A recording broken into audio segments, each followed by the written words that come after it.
While it was newsworthy in itself, I'm going to share with you how the $2 billion that supposedly had been ordered by the U.S. Supreme Court to be released by the current administration really is not even, it's not even, it's not even a small victory. It's really symbolic more than anything else. And I'll show you what I mean by that with in this installment of I'm Speaking. Now, in a 5-4 decision, we know that the current administration, ruled by the Supreme Court, must unblock $2 billion that had been frozen by the Office Management and Budget Director Russell Vought, and of course with approval of the Orange Felon Liar, since taking office back on January 20th. Now, these funds were already appropriated by Congress and were set to be disbursed, but the current administration, when taking over, they were swift at implementing one of many executive orders and administrative directives as outlined in the manifesto and propaganda tool, Project 2025. The fact that this case reached the Supreme Court is news in itself, because that means that the case had already gone through the court filing process and appeals process, and that it started at a U.S. District Court, then a U.S. Circuit Court of Appeals, and with the U.S. Supreme Court being the last stop. At each level, the current administration was in effect ordered to release the funds. Yet at each lower level court, the administration appealed to the next court. Now the question is whether they will release the money.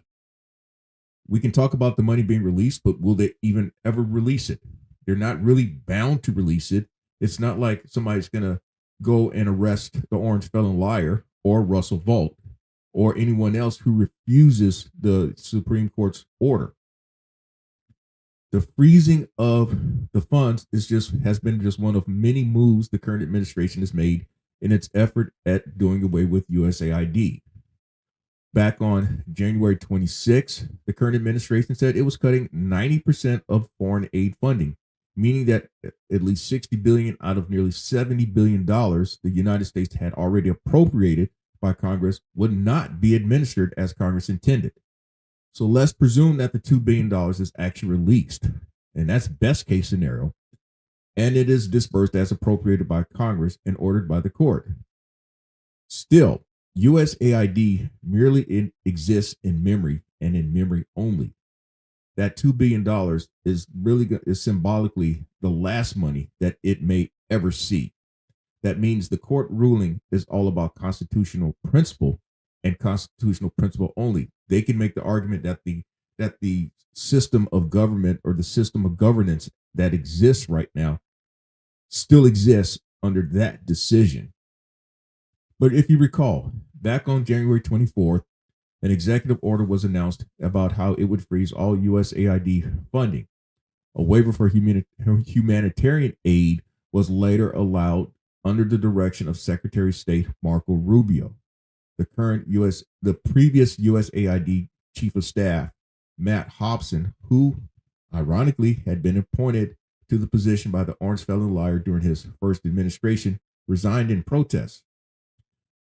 The agency website has subsequently been shut down by the Nazi saluting apartheid baby.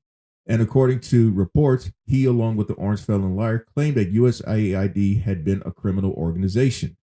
The Orange Felon Liar himself had disparaged workers by claiming that the agency leaders were radical left lunatics.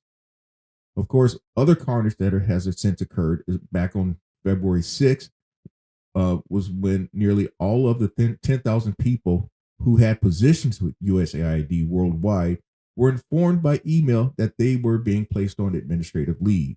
In effect, you don't have a job to go to. And that since just under 300 people, the exact number, 294 people, still had jobs after the announcement. All of these actions have been consistent with USAID being among many federal agencies, programs, and departments that have been lined up between the crosshairs as spelled out in the manifesto and propaganda tool, Project 2025. Now, here's where the story behind the story begins. The problem that Russell Vought has had with USAID is that it is an agency, it is a federal agency, number one. Number two, well, it doesn't matter though, but historically, it was created by John F. Kennedy back in 1961, along with the Peace Corps. And this agency has had congressional funding as spelled out in the Foreign Assistance Act. And that act governs U.S. foreign aid policy. Additionally, USAID has operated independent of the executive branch as spelled out in the Foreign Affairs Reform and Restructuring Act of 1998. Now, at least organizationally, Project 2025 made the quick move to rein it back under the Department of State. Hence, that is why Marco Rubio was declared as its acting administrator. That's because he is under the executive oversight of the Orange Felon Liar. But here's some things that I want you to see about USAID and why it has been there's a story behind the story. We can talk about the $2 billion. We can talk about how people's lives have been affected. We can talk about people's jobs affected. But this is an ideological coup that's being exacted by the Orange Felon Liar and Russell Vought. And what I also will mention too is that somehow this is going to play into the Orange Felon Liar's sympathy towards Russia and possibly towards China under other dictator rulers. Because number one, USAID has always been used as a soft form of diplomacy. Well, if you go and show that you have at least even externally interest in other countries' welfares, you're now building relationships and coalitions and relationships, among other things, with other countries by helping to build them up. Now, I know I'm not talking in the correct political terms, though, but I'm talking in everyday terms. In that you go and help a country that's having issues with health, with disease, with infrastructure, and things like that. That's what foreign aid basically is. It's a soft form of diplomacy. Rather than coming in and being a colonizer and militarist, you gain entryway into this country by supposedly helping them out. Now, here's where kind of the shit hits the fan about why the Orange Felon Liar, who's being the tool used by Russell Vought and other like-minded people. If you look at the actual manifesto, you'll see where I'm going. Now, in that manifesto, they talk about how USAID has is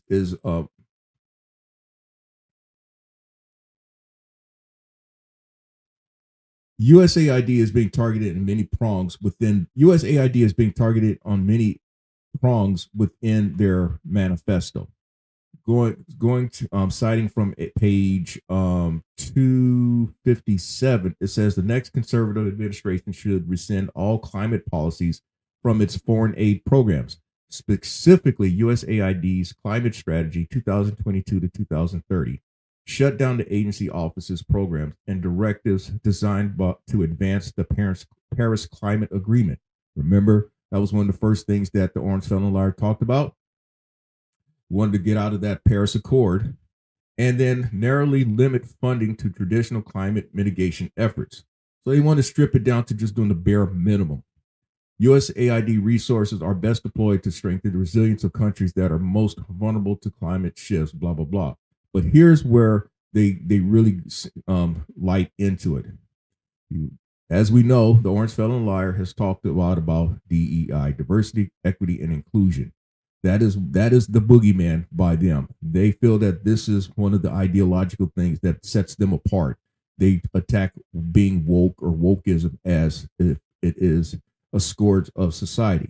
So they claim that USAID installed advisors on diversity, equity, and inclusion committees, and it in all its bureau offices and overseas missions, and created an agency-wide dashboard and a DEI scorecard for all bureaus, offices, and missions to track the staff compliance with administration's DEI directives.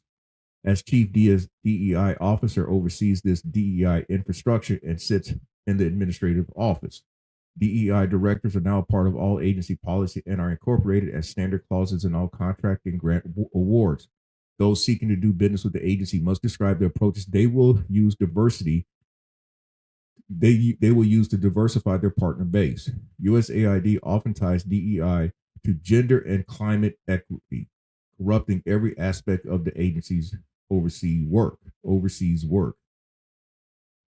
The upshot has been to radicalize the agency and create a hostile network environment for anyone who disagrees with the Biden administration identity politics.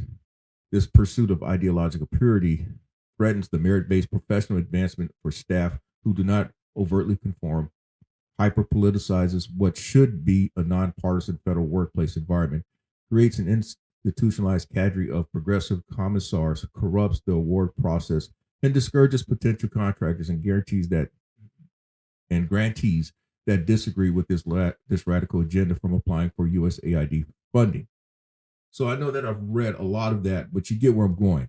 Now, what we've talked about, what I have talked about, and what others have talked about is how the focus of the current administration and the nationalists, the white Christian nationalists, they're looking to reprioritize themselves with everything. Everything should be reprioritized to them. And so you attack the groups that are typically targeted with diversity, equity, and inclusion. Now, they go on to talk about how what they need to do with USAID is refocus gender equality on women, children, and families. They say that instead of protecting women's and children's unalienable rights and propelling their ability to thrive in society, past Democrat administrations have nearly erased what females are and what femininity is through gender policies and practices.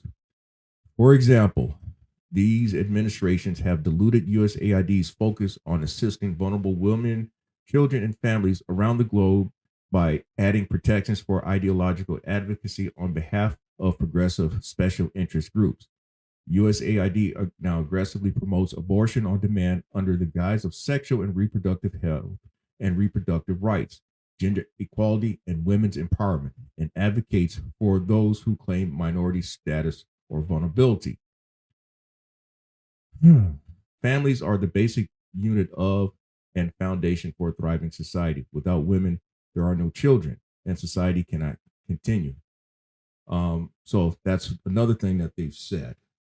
Going to page 259 of this manifesto. The promotion of gender radicalism is anathema to the traditional norms of many societies where USAID works, causes resentment by tying life-saving assistance to rejecting the aid recipient's own firmly held fundamental values regarding sexuality, and produces unnecessary consternation and confusion among and even outright bias against men. The next administration should ensure that USAID's goal and service of its mission is to help protect and propel all members of society, women, children, and men, from conception to natural death. Okay, so this is their pro-life, anti-abortion stance that they have. We're going to now page 261. International religious freedom. Now, under the guise of international religious freedom, they say conservatives believe international religious freedom is central to USAID's development efforts. And the Orange Felon Liar's Executive Order 13926 on advancing international religious freedom instructed the Secretary of State, in consultation with USAID administrator, to budget at least $50 million a year for programs that advance international religious freedom and ensure that faith-based and religious entities, including eligible entities in foreign countries, are not discriminated against on the basis of religious identity or religious belief when competing for federal funding. Basically, giving preference to white Christian nationalists, those who have their extreme views on religion and society. Now, here's here's the here's really the I guess you'd say the here's where everything falls down to. Here's why USAID is such a big issue with them. The Office of Human Capital and Talent Management, as soon as possible after Inauguration Day, the next conservative administration should name a political appointee as USAID's Chief Human Capital Officer and Director of Human Capital and Talent Management. That's probably Russell Vought. USAID's White House liaison must be an individual with substantial experience with federal personal systems. The White House Office of Presidential Personnel should allow USAID administrator to explore with counterparts of the Office of Personnel Management whether the agency could hire personnel both under administratively determined authority and Schedule C of the expected service of the Federal Civil Service. USAID, here it is, should be one of the agencies to pilot test a reinstated Executive Order 13957, which creates a Schedule F within the expected service and should aggressively recruit and replace candidates into term limited positions under Schedule A of the expected service, especially veterans. In other words, this is one of the organizations that they've targeted to bring in, if they ever do, but since they pretty much have dismantled USAID, they've even taken the name, the lettering off of the building.